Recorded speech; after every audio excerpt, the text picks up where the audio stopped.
The beginning. Long ago, before anything existed, there was only darkness, endless, deep and silent. But in that darkness, there was someone who was never afraid, someone who had the power to create anything. That someone was God.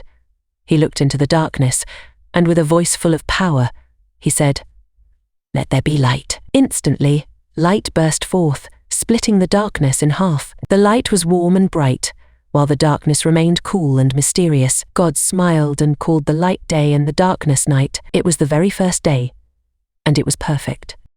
The next day, the world was still quiet and empty, but God was not done.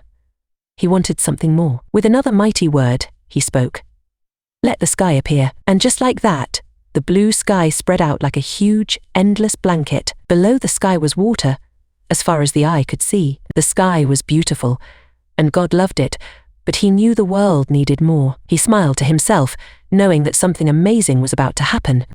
God looked at the endless water and said, "Let the dry ground appear." Suddenly, the waters split apart, and dry land rose up like a giant island. Mountains, valleys, and plains appeared, covered in fresh soil. But the land was empty. God's eyes sparkled as he called, "Let plants grow." Instantly, trees shot up, tall and strong, their leaves rustling in a gentle breeze. Flowers bloomed in every color imaginable, and grass spread across the earth like a soft green carpet. God watched, satisfied. But he knew this was just the beginning.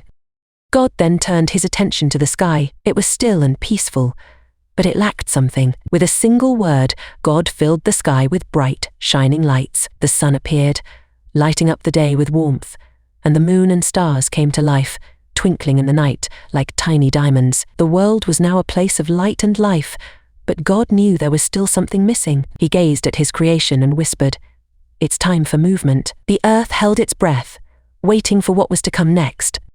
Suddenly, the waters began to stir. From the depths of the oceans and rivers, fish of every size and color darted through the water, leaping and diving. Birds with wings as light as air soared across the sky, chirping and singing in joy. The land also came to life as animals of all kinds began to walk, run, and play. Lions roared, sheep grazed, and tiny ants worked together. It was a symphony of life. But God knew his masterpiece wasn't complete. Something very special was still missing, and he felt a deep excitement within him. Then, God paused and became very quiet. He was about to create something unlike anything else someone who could think, feel, and love like him. With great care, he formed the first human, shaping him from the dust of the earth. Then, with a gentle breath, he gave him life. The man opened his eyes, and for the first time he saw the beautiful world around him. God named him Adam, and he placed him in a special garden called Eden. It was a paradise, full of fruit trees, rivers, and animals. But Adam was alone, and God had more plans for him. God saw that Adam needed a companion, someone who could share his life, laugh with him, and help him take care of the beautiful world. So, while Adam was in a deep sleep, God took one of his ribs and used it to create the first woman. When Adam woke up, he was amazed. The woman was perfect, and they instantly became friends. Adam called her Eve. Together, they explored the garden, naming the animals and enjoying the fruits of the trees. God was happy with his creation, and everything seemed perfect, but danger was lurking in the shadows.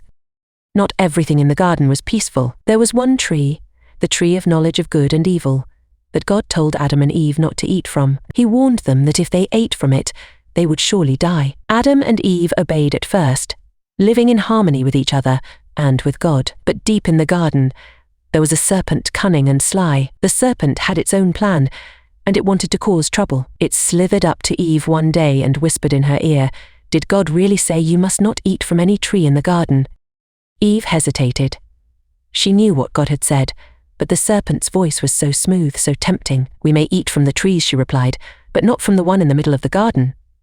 If we do, we will die." The serpent laughed softly. "You will not surely die," it said. "God knows that if you eat from it, you will be like him, knowing good and evil." Eve looked at the tree. The fruit seemed so delicious, and the idea of being like God was tempting. She reached out, picked the fruit, and took a bite. Everything changed in that moment. Eve gave some of the fruit to Adam, and he ate it too. Suddenly, they both felt something they had never felt before: fear. They realized they were naked, and they quickly tried to cover themselves with leaves. When God came to walk with them in the garden, as he always did, Adam and Eve hid. God called out, "Where are you?" With trembling voices, they replied, "We were afraid because we were naked, So we hid. God's heart was heavy. He knew what had happened, and he asked, "Did you eat from the tree I commanded you not to eat from?" Adam pointed at Eve. "The woman gave it to me, and I ate." Eve pointed at the serpent.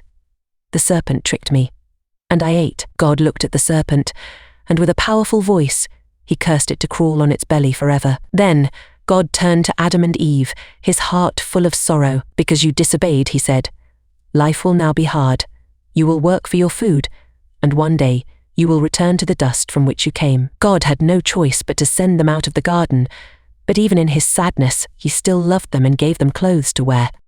Though Adam and Eve were no longer in the paradise of Eden, God's love for them never faded. He promised that one day, things would be made right again. As they stepped out into the wide, unknown world, they knew it would be a tough journey, but they had hope, and they had each other. Even in their mistakes, God had a plan for them, and for the whole world. It was just the beginning of a much bigger story, one that would change everything forever.